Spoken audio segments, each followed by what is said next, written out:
Guys, అందరికీ happy Ugadi.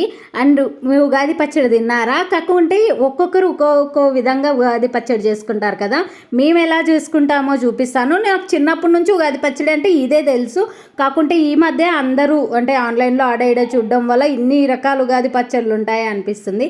And ingredients చూసేద్దాం. First అయితే వేపు, తర్వాత కిస్మిస్ అండ్ తర్వాత ఇక్కడ కొబ్బరి కూడా తీసుకున్నాం, చింతపండు రసం, నిమ్మకాయ, మామిడికాయ కంపల్సరీ, మామిడికాయ లేకోకుంటే కాదనమాట. అండ్ ఇక్కడైతే పప్పుల పొడి ఉంటుంది కదా, బెల్లంతో కలిసి పప్పుల పొడి తీసుకున్నాం అనమాట. ఇంకా ఇప్పుడు ఇంగ్రీడియంట్స్ అంతా వేసేసుకుంటున్నాం. కొబ్బరి, తర్వాత యాపు ఉంటుంది కదా, దాన్ని కూడా మంచిగా చేసుకోవాలన్నమాట, చేదంతా పోయేటట్టు. అండ్ ఇక్కడైతే ఇంకా మిక్స్ చేసేసుకోవడమే.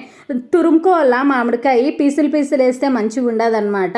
ఇక్కడైతే ఇంకా లాస్ట్లో వాటర్ వేసుకొని మిక్స్ చేసుకోవడమే. నిజంగా అంటే చాలా బాగుంటుంది. మేమైతే ఓ 2-3 గ్లాసులు ఎత్తేస్తామన్నమాట.